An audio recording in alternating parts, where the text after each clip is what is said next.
There's something that happens when you finish an important book. Not the physical act of closing the cover, but that moment just before it. When the last pages are running out, when you already know there isn't much left, and you start reading more slowly, almost without meaning to. Not because the book is difficult, but because something in you recognizes that this particular world, this rhythm, this voice is about to end, and you want it to last a little longer. That feeling has a shape, and that shape, in symbolic numerology, can be thought of as the number 9. 9 is the last single-digit number. After it comes 10, which is already a new combination, a new beginning. That places it in a very particular position within any sequence. It's the point where something reaches its most complete expression before transforming into something else. Not the beginning, not the middle, but that final stretch where the journey can be seen in perspective, where there's enough distance to understand what happened and what it left behind. Think about how we got here in this sequence. 1 was the start, the impulse, the spark that sets something in motion.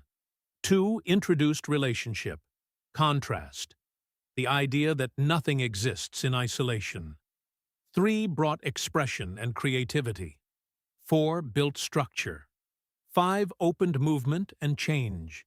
6 connected responsibility and bonds. 7 deepened the inner search. And 8 worked with broader cycles, with power, with the capacity to bring things into being, and also to let them reach their point of full ripeness. Now 9 appears as the one that looks back over that entire journey and asks, what remains from all of this? What can be integrated? What can be transformed into understanding before something new begins? That's the question 9 naturally opens, not as a dramatic interrogation, but as a process. Something reaches the end of its current form and needs to be processed, organized, and understood before it can become the starting point for something else. Synthesis is one of the most interesting ideas surrounding 9. To synthesize is not to summarize. It's not to shrink things down. It's to take things that were scattered and find how they relate, what they mean together, what pattern emerges when you look at them all at once.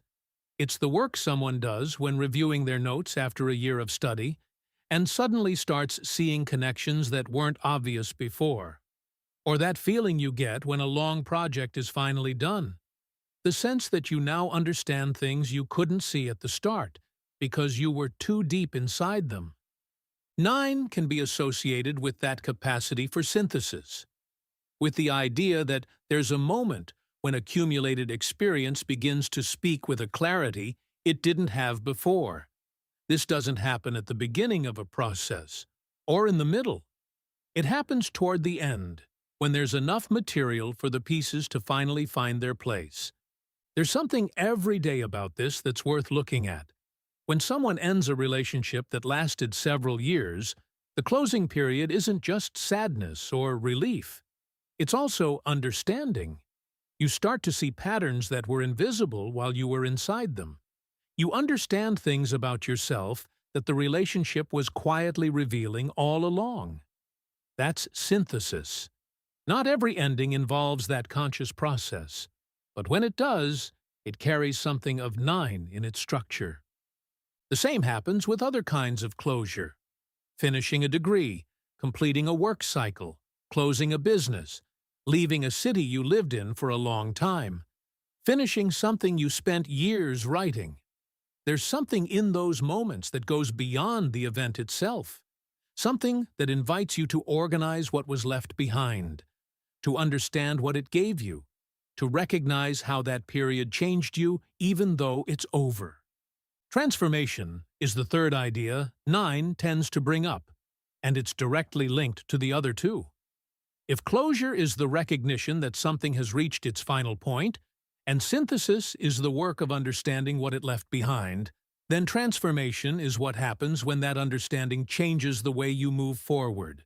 Not in a magical or automatic way, but because something that has been processed can be used differently than something that was simply left behind without being integrated. A simple way to think about it: the difference between forgetting something and having learned from it.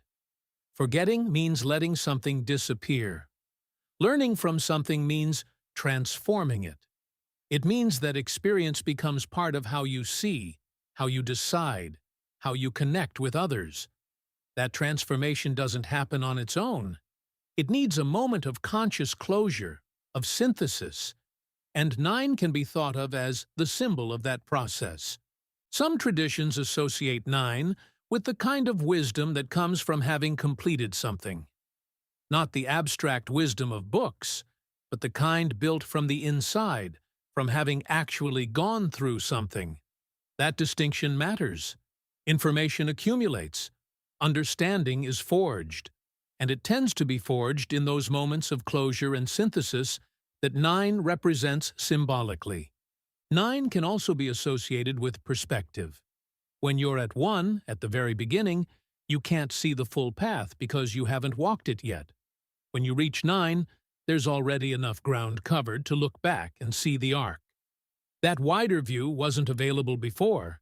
It's one of the privileges of closure. It lets you recognize connections, causes, and consequences that were invisible from inside the process. That perspective is one of the most valuable aspects of 9, the ability to look from a higher vantage point, not to judge what happened, but to understand it more clearly. To recognize what worked, what didn't, what you carried for too long, what you learned without realizing it, what you want to bring into the next cycle, and what no longer makes sense to keep holding on to. But 9 also has its tensions.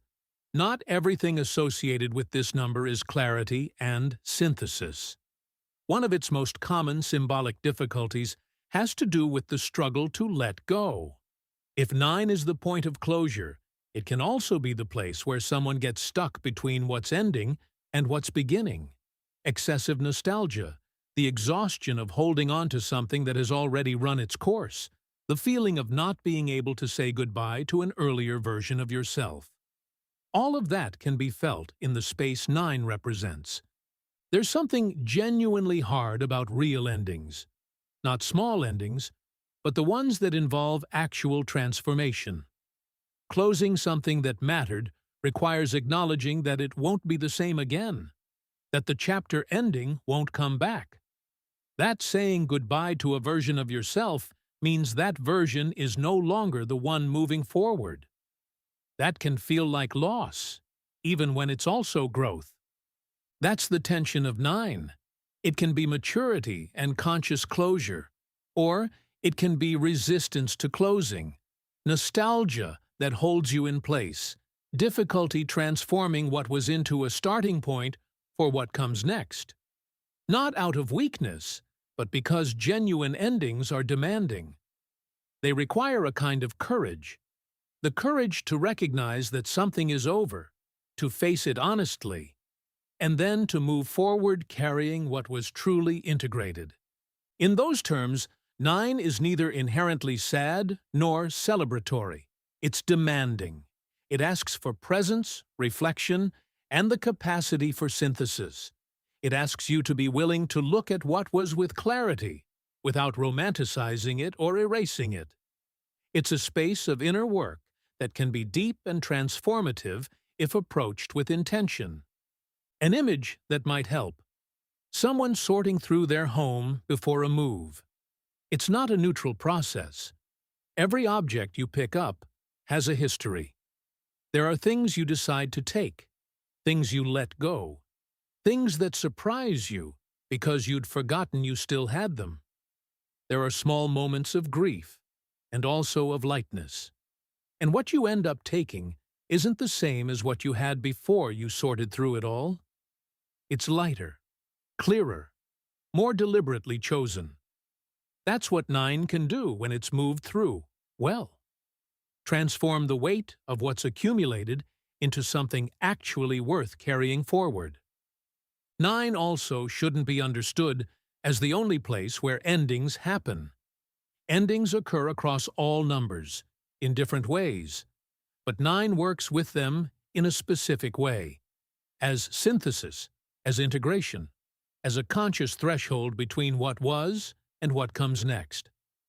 It's not the absolute end of everything, but the end of a particular form. A form that, once understood, can become the starting point for something new. What 9 proposes, symbolically, is that endings aren't empty. They're spaces where experience can become understanding, and understanding can become a different way of seeing what lies ahead. The count doesn't stop at 9.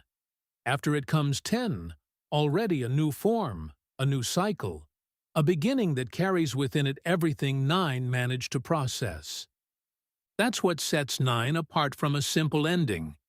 It's the place where something can transform before it disappears, where what was lived can stop being just weight and become perspective instead, where the question isn't so much what gets lost, but what can remain, what can pass into the next chapter in a lighter, clearer, more integrated form. When someone consciously closes a chapter of their life, when they allow themselves to look back without running and forward without rushing, they're doing something that has the shape of 9. Not because the number explains everything, but because that experience of closure, synthesis, and transformation is universal enough to have a symbol. And that symbol, in the language of numbers, is the last of the single digits. The one that looks back over the whole journey and turns it, if you let it, into understanding.